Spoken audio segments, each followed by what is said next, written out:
চলেন। তো এই জন্য বলতেছিলাম, আল্লাহ নবী সাল্লাল্লাহু আলাইহি ওয়াসাল্লাম সাহাবায়ে কেরামের মধ্যে ভ্রাতৃত্বের বন্ধন করে দিলেন, একজনকে আরেকজনের ভাই বানায় দিলেন। তো ফলে সাহাবীরা একজন আরেকজনকে জান মাল দিয়া প্রত্যেকে প্রত্যেকের ভাইকে সহযোগিতা করছে।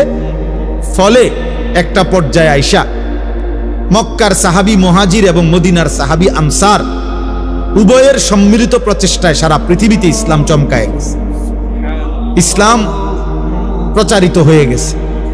এই জন্য আমার বলার উদ্দেশ্য হলো, ইসলাহ, সংশোধন একে অপরের, এটা আল্লাহ তাআলার আদেশ। কোরআনুল কারীমের মধ্যে আছে, ফাত্তাকুল্লাহ ওয়া আসলিহু যাতা বাইনিকুম, তোমরা আল্লাহকে ভয় করো, ওয়া আসলিহু যাতা বাইনিকুম, পরস্পরের মাঝে ইসলাহ করে নাও, সংশোধন করে নাও।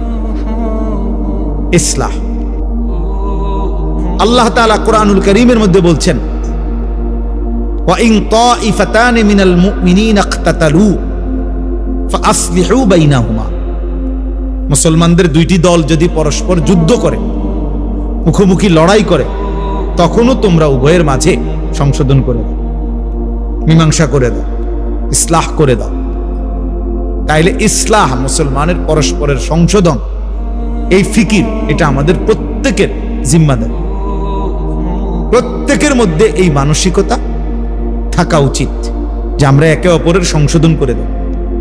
এই জন্য উলামায়ে কেরাম বিভিন্নভাবে, মসজিদ মাদ্রাসাওয়ালারা, আলেম ওলামারা চেষ্টা করে বিভিন্ন আঙ্গিকে, বিভিন্ন নামে, বিভিন্ন শিরোনামে মানুষকে আল্লাহর দিকে ফেরানোর চেষ্টা করে।